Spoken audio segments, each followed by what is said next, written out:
Hello, and this is this week's Jackass podcast. This is episode number 3. Um, I am the Jackass. I am Evan Lindsay. This is my first one that I'm going to be doing with video feed. Let's see how this works out. Um, so this week we're going to talk about the riots. We're going to talk about celebrating the army and Trump's birthday on Saturday. We're also going to talk about the NBA Finals. I haven't watched much of or any of the Stanley Cup or really kept up with it, so we're not really going to talk about that. Um, we're going to talk about the influence that pro sports have on youth sports, and then like how the high school training camp I've been doing has been going. We're also going to talk about, as far as wrestling goes, we're going to talk about our truce return. We're going to talk about the women's division. We're going to talk about Chad Gable. And entertainment, we'll talk about some stuff I think that's coming out that I'm gonna like. This is a new setup this week. I hope that it sounds good for y'all. Just let me know in the comments. I've had a few people comment to me about how they think it's going. So this should be fun this week. So this week we're gonna talk about a couple things government related. One being the riots in Los Angeles. Now I'm gonna say this, and I don't know how else to say this, but more as a matter of factly, like riots in LA should not be news to anyone at almost any time. There is such a tension in LA about how the police have acted, about how they riot for almost any negative reason and they riot for almost any positive reason. If anybody's shocked that this is how this was handled, I do not know why. Since I was about 10 years old when the Rodney King incident happened, they rioted Rodney King. Then I think when they won championships for the LA Lakers, they rioted almost every time. They rioted during Black Lives Matter. They rioted. I think they probably rioted when USC won their football championship. Like LA just riots for whatever reason, and we're shocked. But what I'm really shocked at is that their governor doesn't take this more seriously in how he handles disorderly conduct like this. Now, when we're talking riots, we're saying violence and looting are happening constantly. If you're attacking police, you're attacking federal agents, that is not a peaceful protest. And when I say peaceful protest, that's what the First Amendment covers. Is you have the right to have a peaceful protest, not go riot, cause damage to people's property, injure officers, or anything like that. And before all the left wing people say, well, what about January 6th? For the most part, it was breaking and entering and it was more peaceful than the riots. I don't know what all happened January 6th. I've slightly kept up with it and it's 4 or 5 years ago now. So I'm not going to sit here and go, I remember everything about it. I just remember being annoyed that everybody wants to put the blame on Trump. But see, nobody wants to put the blame on the Democrats. Everybody just wants to argue, well, Trump sent the National Guard over there. Yes, he's protecting the people of this country. It doesn't matter if you like him or not. Like, seriously. His job is not to protect everyone that likes him. He understands about half the country didn't vote for him. He's a businessman. Not everybody's going to like Donald Trump. So, this is just ridiculous in saying all this that everybody's mad. And now Democrats are saying, well, the federal government should pay for the destruction that the rioters caused. No, y'all should have handled that in house instead of having the National Guard and the Marines have to come out because y'all aren't supporting your police department and that you have not been enforcing laws in California like you should have been. This has been going on the past 5 years or so especially ever since like the riots of Black Lives Matter. I have only so to be 100% honest with you, I lived in San Antonio, Texas since I was like 5 years old. We moved here when I was five. I have been around this town for five NBA championships. We have had stresses. We have had people with Black Lives Matter. Heck, we had people protesting for the rights of immigrants this very week, and we didn't have any riots. Like, there's a way to peacefully protest. And I'm going to give kudos to the sheriff's department and the police department down there for acknowledging the people who did go down and peacefully protest on both sides of it. Like, if you're going to peacefully protest, there should be no problems. These are, yes, and you have every right to peacefully protest. I'm going to keep emphasizing that word peacefully. That means non violently. Because we do have rules in this country about it. And you're right, the Constitution, as long as you are peacefully protesting, cannot do anything or say anything to you about it. Like, that's what the Constitution says. The federal government will have nothing to do with it. So, that's my thoughts on that. Now, my thoughts of all the fuss about Donald Trump and the army celebrating through Washington D.C. I didn't watch the 3 hour thing. I'll be honest. I saw clips on YouTube, and I went and looked them up because I wanted to see what it kind of looked like. They were celebrating the whole history of the United States Army. They had people dressed up in uniform in every generation of the United States Army. That's being respectful to the history of our military. Again, I'm from San Antonio, Texas. When I first started living here, we had 5 military bases. We're down to 3. But we still military proud. I do not know how many servicemen and women I've come across, including my own grandfather who's from North Texas, came down and retired in San Antonio. Like, I know plenty of people that retired in San Antonio who are in the armed forces. And if you want to know what my connection to the military is, I couldn't join the military. I have a thyroid issue because I have to take medication all my life. And the military is very picky about who they take and what they will take on. Guess what? I couldn't join the military. But I was raised by folks who were in the military. I was raised by my mama, who was a captain in the army as a nurse, who went through school at UTEP, became a commissioned officer in the United States Army. My ex-stepfather, who was enlisted, don't know which sergeant he made, but he made sergeant, was in the infantry and artillery, ran howitzers, tanks, and stuff like that. I think he told me he went through pilot training for a helicopter, and I don't remember why it didn't pan out like he wanted, but he did try that. He was overseas a number of times in Germany, in Iraq, and Iraq during the first Desert Storm. Heck, my biological father, guess what? He's a West Point grad, and while I don't know him that well, guess what? I don't have any issues with him because he made decisions based on his military career. My grandfather was a lieutenant colonel in the Air Force. He was enlisted at first, his first 5 years, went to officer training school, and then was an officer for 28 years and a pilot in the Air Force, and mainly flew like C-130s and old bird dogs in Vietnam. My grandfather on my ex stepfather's side was a Navy man.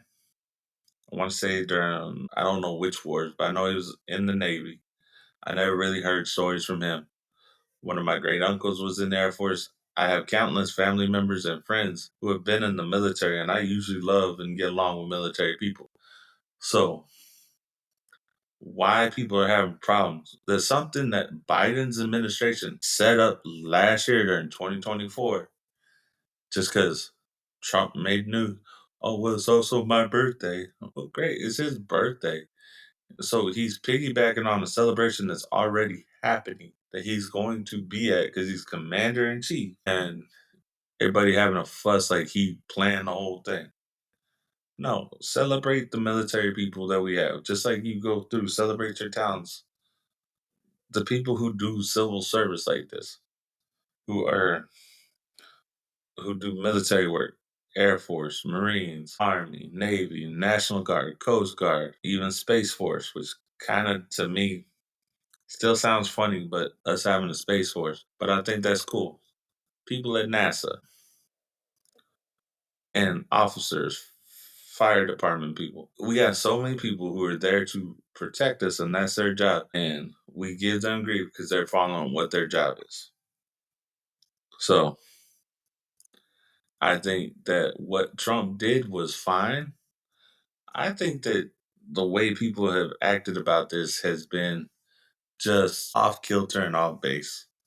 Um, and as far as haven't really heard anything about new laws that I don't like. Here, I'm gonna get off on the soapbox on one of my other government issues, but this is a local um Texas thing, and I don't know how other states do it, but I'm having and this is just kind of a personal soapbox. So I'm gonna give you guys a little background information on this. I'm a middle school coach. We're supposed to be able to go get our CDL.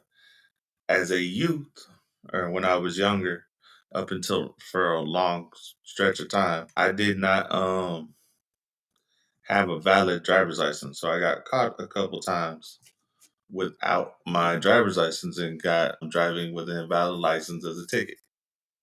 Okay, fine. I'm gonna be honest. That was my fault, and I'm not fussing about the tickets or even all the punishments I've had to have. I'm gonna fuss about one part of it. So this past week, I was trying to set up so I could get my CDL so I could drive a school bus, so I could drive to games and stuff, and it helps with like coaches getting jobs because you're supposed to be CDL certified by the state of Texas. So come to find out, Monday sent it to my people at District and Transportation. They emailed back saying, "Hey, we're gonna send your information to risk management." Later on that afternoon, they said, "Hey, risk management says you can't do it until 2029." Huh? What? So there's a point system for school bus drivers that I kind of read about, and I guess I didn't really read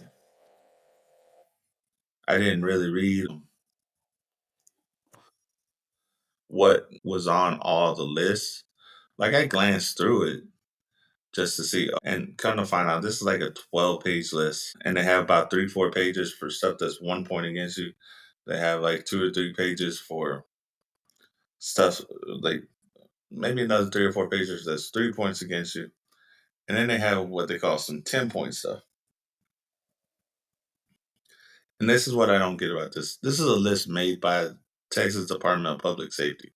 So I don't even know who I could blame higher up than them, but it's someone because I don't think this was a state mandated law. They may have been told how to figure it out, but I don't think that the way this list was written was a state mandated law. So so our first thing was, or the thing that got me was I was on the 10 point list for driving with an invalid license, and I didn't get it, and I still don't get it because the other things on this list are things like driving while intoxicated, vehicular manslaughter, stuff that's actually felonies or can be felonies. And then there's driving with an invalid license. That at worst is a class A misdemeanor in the state of Texas. And I get, yes, you should have a valid driver's license, but I don't think the weight in this case equals what the crime is. And I know there are some laws where the weight never really equals the crime and weighs too much. And I'll agree to that. But this is one of those things that I just don't get.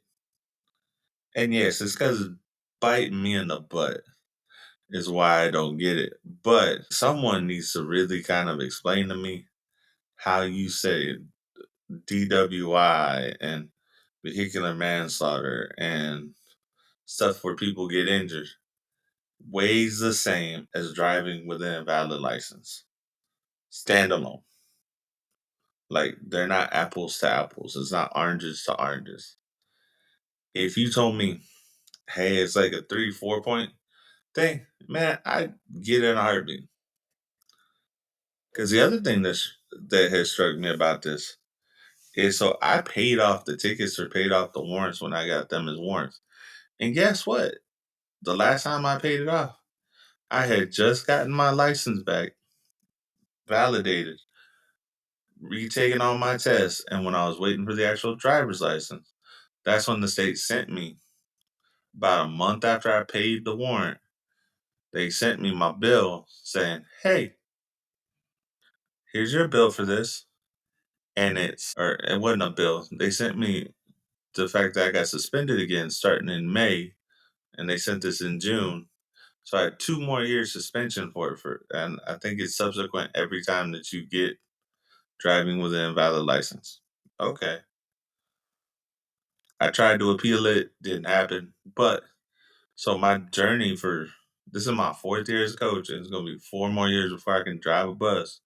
So I'm gonna have to look at what I want to do and how I want to do it over the next 4 years. Again, this was just my soapbox. If y'all don't care, I understand. It has been it's just been a headache for me this week. All right. So as far as education, right now it's kind of summer school time. There are some places or actually, you know what? We're gonna talk about school. There have been some stories recently about Texas, and I know other places that don't about the certification of teachers. Um, most, probably about 95, 98% of Texas public teachers are certified to teach. Are there some exceptions to the rule because we're trying to fill spots? Yes. But most of these people are people who want to be teachers and are probably on what they call alternative certification program.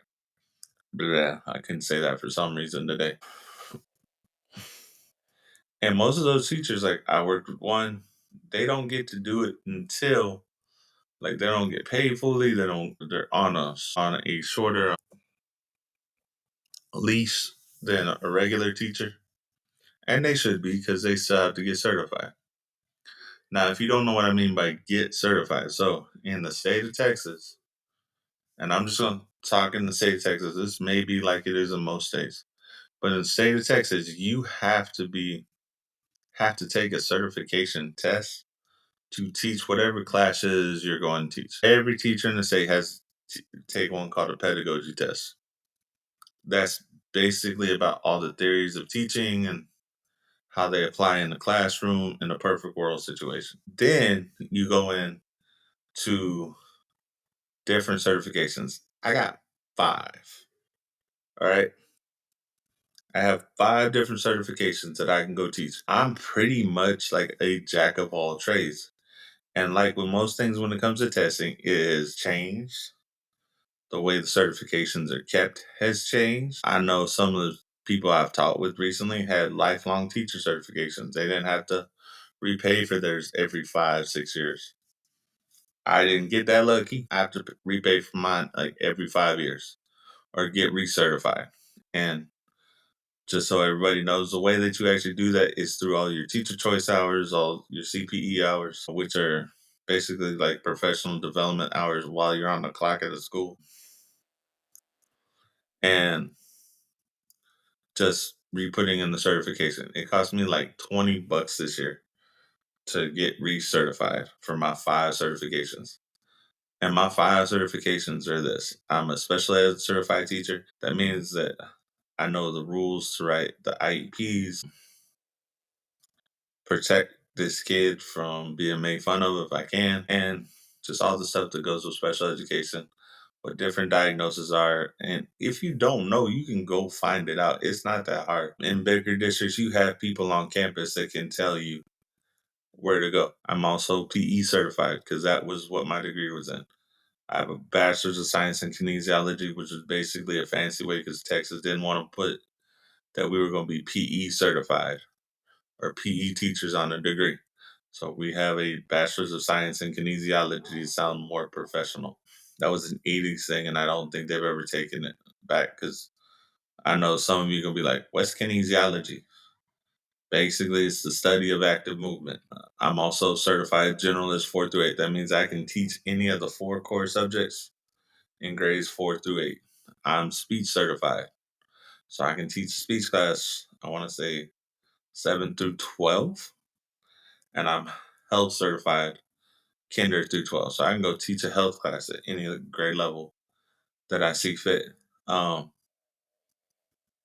it's just been one of those things of like, I chose to be a teacher. I went the traditional route. I went through 5 years of education, went and did the student teaching the whole semester. And I thank God that I did that. The only problem for me is I haven't been where I actually wanted to be yet because I want to be in the gym like all the time.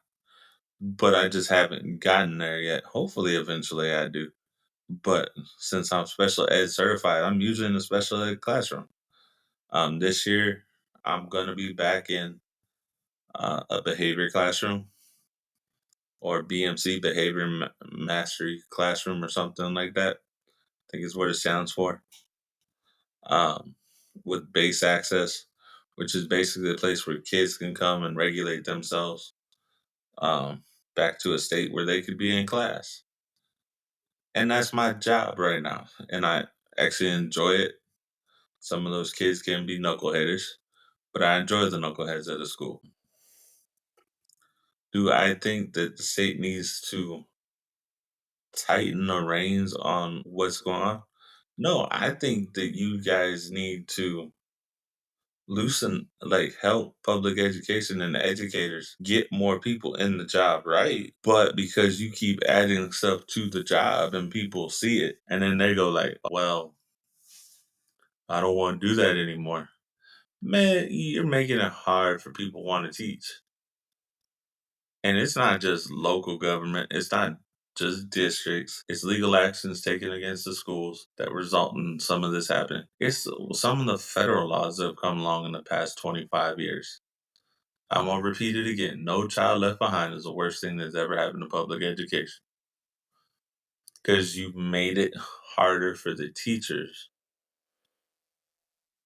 to represent what the kids actually know in a public educated field. Here's my biggest problem. We have started treating education like it should be a business. And if you want to look at it like that, you have to look at it like a long term, slow, profitable investment.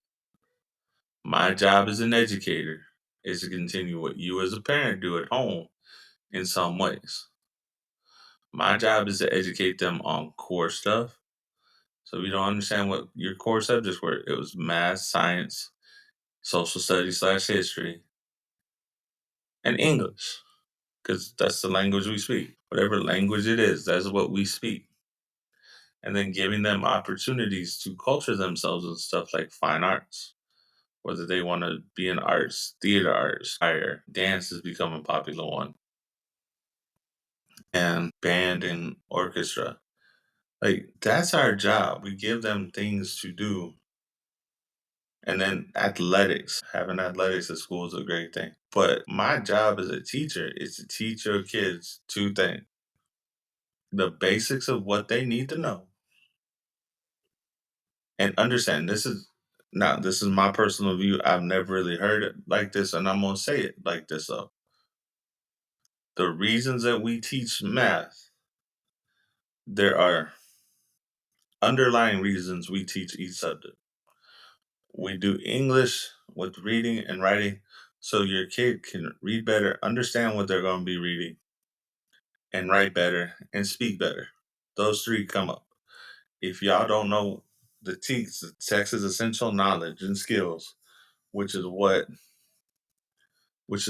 governs what we actually teach. And if y'all ever want to go check out what that actually is, there's a place called Lead Forward, and it gives you a very detailed list. You can go look at it, and they will tell you like how this goes and what they're supposed to know in this grade level and everything that they're supposed to go look and learn in that grade level. And I'm going to tell you that the class that your kids spend the most time in reading and writing has the least amount of teaks because they're all recursive and we just add something onto it a little bit every year.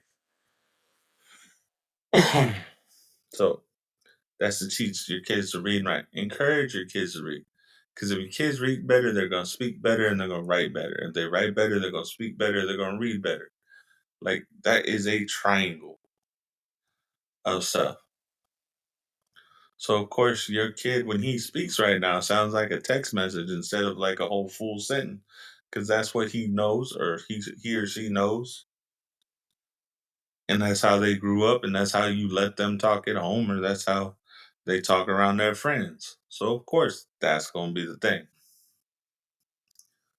Math is to teach you logical progressions and following simple rules for an understood outcome. And if anybody wants to ask me, and I'm going to say this right here, right now, sir, why do we got to learn algebra?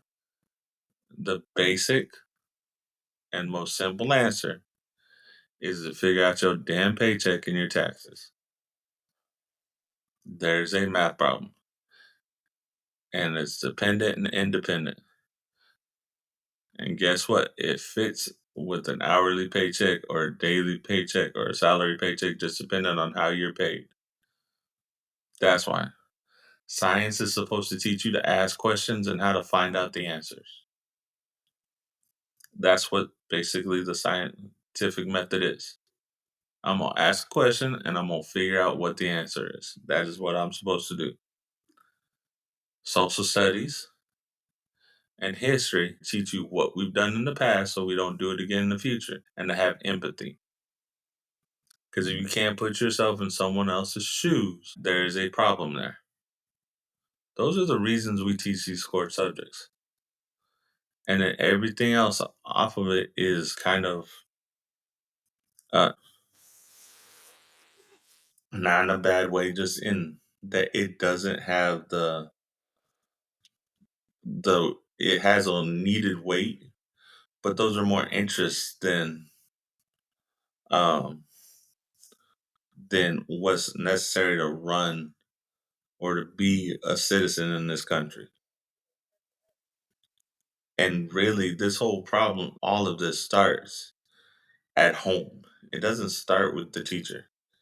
Your your kids has 5 to 6 years of their first teacher with y'all before they get to us. So by the time they get to me in middle school, they've had 11, 12 years of you and whatever your handicaps are or your biases are or your views on stuff are. That's where your kids gonna get the views and their friends. It's not gonna be from a teacher. They may find a teacher they like and they agree with, and they may have some influence. Like, do I have some teachers that I remember? Yes, I do. I have coaches and teachers I remember, but they weren't my first influences. They were added on to stuff that already influenced me. So as far as cracking down on like teacher certifications and stuff, the state kind of needs to pump the brakes a little bit on that because we need people in the classroom who would love to be in the classroom who are trying to get their certifications. And if you don't know, there's really two ways to get certification. It's the traditional route through college. You go do student teaching, and then there's one where you have to have a bachelor's degree already and get alternate certification. And this is for Texas, where like you don't get to choose as many subjects that you can teach. Like even though, and I'll give you an example. Even though I only have like my degrees in kinesiology, I can go test and take any certification test that I want to be a teacher in that subject for the state of Texas. Alt cert people don't have the wide breadth that I could do. Like they can do special education, they can do core subjects, and probably CTE, which is career training and all the stuff that we need. Like anytime you go look at my district's website, there's these are jobs that are open. So let's hopefully get people to start wanting to be teachers again and getting parents to help us and hold your kids accountable. All right. Speaking of holding stuff accountable, you know what? We hold sports people accountable a lot. And and I don't know why we hold sports people more accountable than we do our own kids sometimes, but we do. So the this week for sports, we're going to talk really about the NBA Finals. It has been a good finals, y'all. Tied up 2-2 right now. Today's Father's Day. I think they got another game today. I hope so. I want to watch it tonight. Seeing Halliburton and SGA go at it, that's been fun to watch. Um, I think that last game changed on a block from SGA on Halliburton. Like that was the start of Indiana falling down. And here's the thing: I'm a Spurs fan. I don't really want to see Oklahoma City win it. I would love to see the Pacers win it. Guys, on the truth, I was always a Reggie Miller fan. I loved watching Reggie Miller play. Indiana's had some consistently good teams for a very long time, and I've liked it. So that's my thought on the NBA Finals. I'm hoping it goes to Game 7. These teams have played like it should go to Game 7. I just like Indiana, and I like Rick Carlisle as a coach. Rick Carlisle's been around the league for a long time. He's won championships. With Dallas, I think he took Indiana originally to the championship round on his first go around. I don't know if that was him in 2000, but I know he was a coach for a long time. It may have been later on. He may have been the coach for the Malice in the Palace. I don't remember, but he's been around for a while, and he's a hell of a coach. And he's got this team playing like they should play. At least in my opinion. I don't see a lot of stoppage on the ball except with Halliburton. And I don't see like I don't get to see what like they don't play as pretty basketball as I like to watch. And to me, pretty ball is the ball moving without being dribbled so much. Yes, I can be impressed by guys who can handle the ball, but as someone who like some of my favorite plays will always come off with like a nice dish, a nice dime with that ball moving. Some of my favorite plays in Spurs, like watching the Spurs play, is when that ball moved and didn't really touch the floor. I'm a little bit more old school about how I like basketball, but it's fun to watch. So, but I'm also going to say this. I think the way that the NBA is played now is detrimental, has been detrimental to youth basketball because now all the kids want to do is shoot the three. And just kind of like the long ball in baseball has been detrimental to baseball in a lot of ways because there's little things that certain players don't show so kids can see them. Because yes, I hear about kids talking about Steph Curry and how he's like one of the greatest players ever. And I'm gonna give Steph Curry a lot of credit. He is a really, really good player, and he actually shows a lot of great in the fact that the way that he does play the game because he moves a lot without the ball. He runs through screen, he gets screens, runs through them. Um, love. I actually do like watching him play. He passes the ball well. It's just that everybody thinks that the only shot that you can make now is a three because of him. And I don't think that was, I think that was a shot that he worked on. And kids don't realize how much work it takes, how much time, how many shots you got to put up to be that good at it. Like the time and effort and making sure that you're actually doing the mechanics right. A lot of these kids just see, oh, well, they're just jacking up threes. So that's what the game is. So like this year, I'm probably gonna have some fun times when I'm coaching basketball in the fall and winter. And it'll just be interesting to see, but there is an influence on it. There's also this influence that I don't know where people get this thought process of that club ball is the best for your kids because if they're not teaching them fundamentals, I've had to go deal with kids who, oh, sir, I played club. And then we start teaching them fundamentals and they're like, well, that's not what we do. Well, no, this is stuff you need to learn to do. This is a basic part of the game. Me as a middle school coach, my job is to teach your kids the fundamentals of that game. It's not to make sure that they're the best version. I got 15, 30 kids when it comes to basketball that I have to improve, get all of them to show improvement throughout the year and not just be hot dogging it, but playing a team sport because that's part of what we do. If I have a great start, yeah, we're going to try and get the ball to him more often. But if I don't have that dude or do that, guess what? We're not going.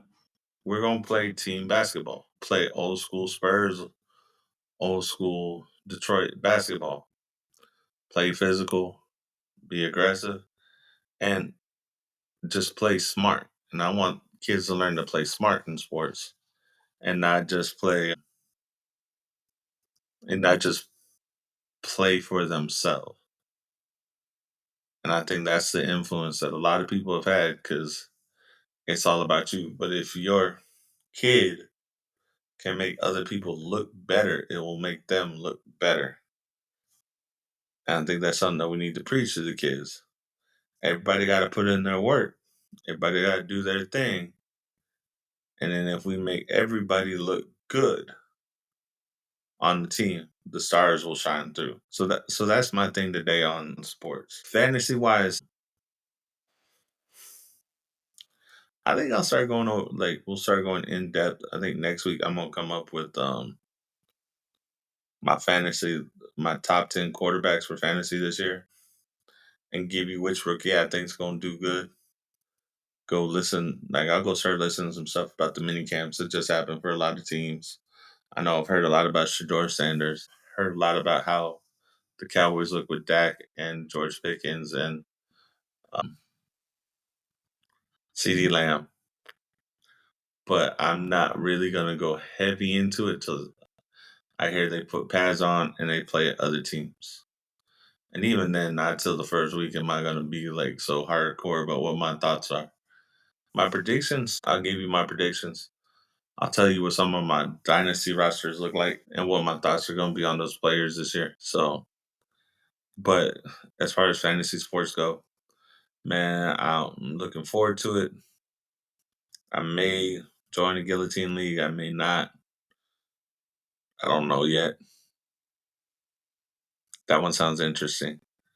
Um, but as far as like, and then maybe I'll get back into doing like fantasy basketball. I've never been a huge baseball guy, but we'll see. We'll see. But as far as like what I think, I will tell you this. You know what? Hmm. I think the breakout. Let me go through all the rookies and see where they landed for skill positions.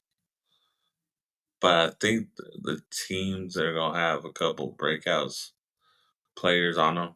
I think the Browns will. I think Nick Chubb moving to Houston is going to bolster that running back room. I think that'll be interesting to see. I think Dallas's offensive line is going to boost their run game. I wonder. Actually, you know what? No, I think Derrick Henry going to be a beast again because he still got Lamar Jackson, and you can't really put 8 in the box against that group. So it makes it really hard to stop Derrick Henry if you don't have 8 down in the box.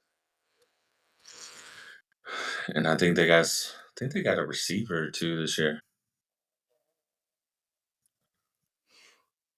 I still think Pittsburgh signing um Aaron Rodgers is gonna blow up in their face, but and I kind of hope it does because that's just now my friend Greg said something to me, and I don't remember exactly what I said last week. This is what I meant to say. I think Pittsburgh should have kept Justin Fields and not let him walk versus him walking going over to the Jets.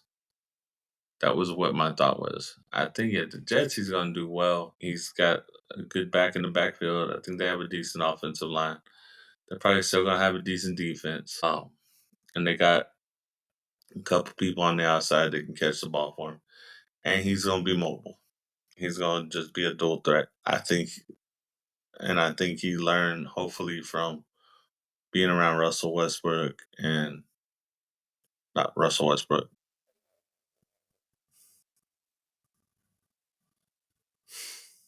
Lord, not Russell Westbrook. I'm sorry, out of brain fart. Um, can't remember his name now. Quarterback Pittsburgh had, that Seattle had for a little while. You know what? Russell. They learned behind Russell last year, and that he'll take some of those lessons, when to run and how to run, and maybe watch others like a Lamar Jackson or even a Josh Allen or even like Aaron Rodgers when he was younger or Dak, um, and learning when it's appropriate to run and making that more natural for him to do. Let's get into wrestling. Wrestling to me has gotten interesting recently. First, let's talk about the old school funny thing that WWE is doing with Chad Gable. Chad Gable's a hell of a wrestler. I hope within the next year, maybe like the next 2 years, he gets a short top line title run, whether it be the WWE or the World Heavyweight Championship. He's good enough on all facets to be a believable champion. Even if it's like an old mankind run, where it's like short term, he's a transition champion to get between two people. He deserves at least a run where he's got a top WWE belt for a little bit, especially since he's doing this old school kind of throwback to Owen Hart and Hulk Hogan. And I don't know who else, but those are the ones that come to mind. Owen Hart in the blue blazer, and Hogan with the Patriot and his Hulk Hogan persona of people trying to, or him acting like he's not the other person when you can tell that he is the other person. It's a nod back to some old school wrestling. It's fun to watch. Um, I do love watching Chad Gable wrestle. He's kind of he's a more athletic version and smaller version of like Kurt Angle. And it's just fun to watch. And it's fun to watch him grow because I kind of remember watching him in NXT with Jason Jordan and their little tag team when he had his long hair. And he grew after Jason Jordan left him. I think it was not what everybody expected. And then him and Otis and Alpha Academy. It was Alpha Academy. That's who it was. Um, that was just he was always been fun to watch. His storyline with facing Gunther for the Intercontinental Championship was a good one. I just think they need to give him like a big push and get him in those top tier storyline. He keeps hanging around the mid card, lower card, and he needs to be up there.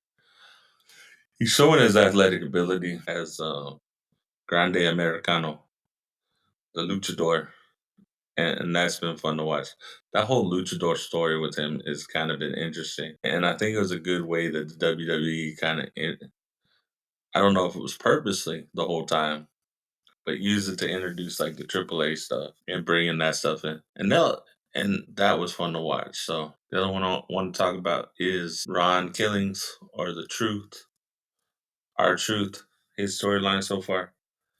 Man, I love that switch. I think they said Rikishi the other day went off about him being a comedic for too long, a comedy act.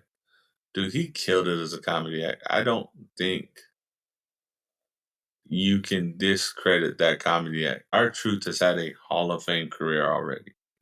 Our Truth has had a great Hall of Fame career already. And then you go back to him being a heel persona. And I don't even know if it's heelish. I think he's baby facing this crazy with some heelish tendencies. But it's so fun to watch him attacking John Cena twice last week on SmackDown, and they're gonna have another match. Him cutting off his hair,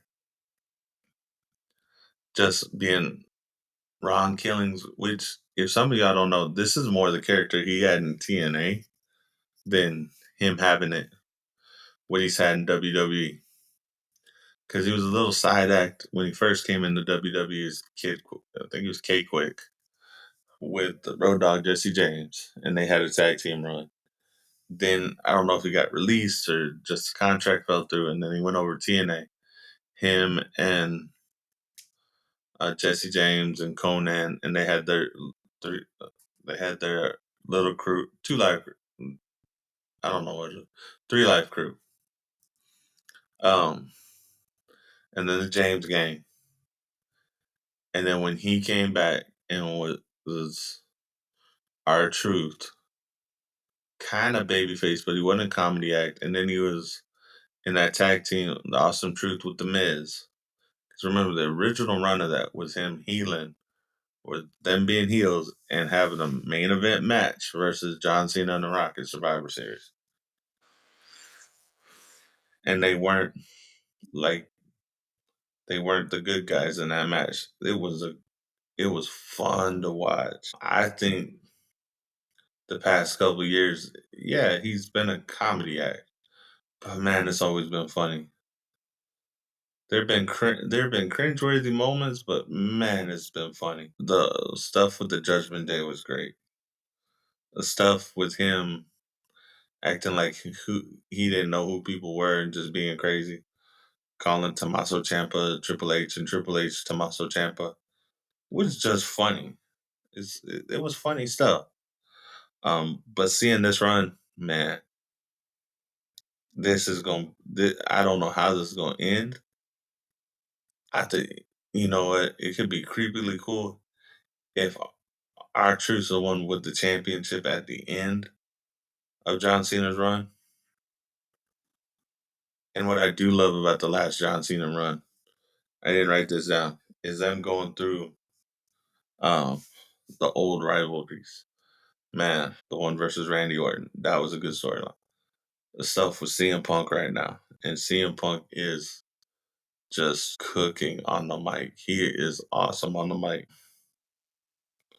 The line about you being a goat and spit roasting you, that was just great the other night. And him saying that he sounds like what CM Punk sound like, and he's already done this bit before and beat John Cena doing it. I just love it. I think they need to have a run with the Miz, which would be nice. And if Edge was able to come back and do like a match versus Cena, I think you need to go back to that one because in this order, I think is John Cena's biggest opponents. It's Edge, Randy Orton, CM Punk, The Miz, and Batista were his best rivalries. Even his John Layfield JBL rivalry was cool to watch. I do remember that. People like if you're gonna have like a really last John Cena run, we're gonna give everybody the opposite reaction. It's been a fun run to watch, and it's just been entertaining. Now, the last part of this that I'm gonna go do for wrestling is talk about the women's division. The women's division has just been on fire recently. It's nothing like when I was a kid or when I was younger watching it, where that you have like when I first started watching it, it was just a couple matches here and there. When I watched it as like a teenager, it was more based on the looks. The women's division is getting very rich storylines right now over like the past 2 or 3 years. They keep getting richer and richer, and they keep getting talent and talent to put these rich storylines to people who got history with each other. And you know what? It has just been cool to watch. I like the storyline with Naomi's character has been great to watch. Rhea Ripley's storylines have been great to watch. But watching the Lyra Valkyria, Becky Lynch storyline, and now Bailey putting herself back in it. That's just a really rich storyline. Even down at NXT, they have a really rich storyline with their new champion, JC Jane. And I think that storyline is going to build her up to go to the main roster. Or maybe that whole little faction goes to the main roster and just gives her something. Just gives them something to build off of. I think that they have made this division mean something. And have a little storyline right now going on, along with Alexa Bliss and Charlotte Flair. Just the little things, like the way they ended that match last Friday, was just so perfect. And the way that Alexa Bliss kind of slightly brags and is trying to humble Charlotte Flair, that has just been so fun to watch. So that's my thought on the women's division. I love it. I know, like in a month or two, they're gonna have Evolution, another all female pay per view. That'll probably be fun to watch. As long as they build the storylines up right, it should be great to watch. Um, Now we'll end this on entertainment, like we always do. Here's my thought on entertainment right now. I'm looking forward to a couple things coming out. I'm looking forward to Wednesday coming out, the second season. I really like that show. It's just like a little fun, goofy show. What was the other one that caught my eye? Lord, there was some stuff on Netflix that caught my eye. Watching trailers the other day that I look forward to. I look forward to watching that new Fantastic Four movie, just because I hope that they get it right for once. That has been a property they haven't figured out on in live action yet. I don't think, because I don't know if they've not connected like the family thing. The last one, you just change how the people are related. It changes the family dynamic. You need to keep that family dynamic there. You need, because that was one of the big things about the Fantastic. They were the first family of Marvel. They were. It's kind of like the Bat family. They haven't. The Batmans have not, at least not since the 90s version of Batman, introduced to Robin yet. Not the Chris Nolan series, not the new DCU stuff. They haven't actually introduced to Robin yet, and that's a big part of the Batman lore. But I don't think they know if they're going to do it right or wrong. I'm looking forward to seeing a. There are a few movies I was looking forward to seeing. I'm just drawing a blank today. But like some new TV shows coming out. Tony and Ziva TV show coming out. I'm looking forward to see it. I like NCIS, and just that pairing was always funny to me. On that on again, off again is a lot more realistic than I think people want to admit in a workplace like romance where you both don't have it going. Not that I've had that experience, but I know friends who had a lot of on and off again relationships. So I think just the way those two act is such a good classic storyline. I haven't watched NCIS Origins yet. I need to. I've been meaning to because Jethro Gibbs is one of my favorite characters. Somewhere around here, I have his 50 rules.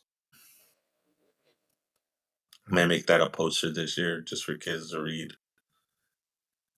Now that I think about it, uh, so I think some of the stuff coming out, there's a lot of stuff that I was like, "Ooh, cool." There's a lot of stuff for like there's a Predator, not Predator. Yeah, it was Predator. The front on Hulu. That thing just came out. It's like a cart. It's an animated version of it. It looks cool. I like the fact that they have it like through three different time periods. It looks just really interesting to see. And I'm not a big fan of the Predator series. Not that it was just never my movie. Um, I don't remember getting to it as a kid, so I just never dived back into it. And I'm a sci-fi guy, so it's just like some of the optics of it, and I don't know why. I just never got into it. But watching that trailer the other day for that looked really, really cool to me. I still need. I want to watch the one about the Fountain of Youth. I think I'm gonna do that soon. Let me do that today. Again, as we close out today, I think I said at the beginning, but today's Father's Day as I'm recording this. Happy Father's Day to everybody. My name's Evan Lindsay. I'm the Jackass on the Jackass Podcast. And y'all have a good week. I'll see you next week. This was episode 3 on the Jackass Podcast.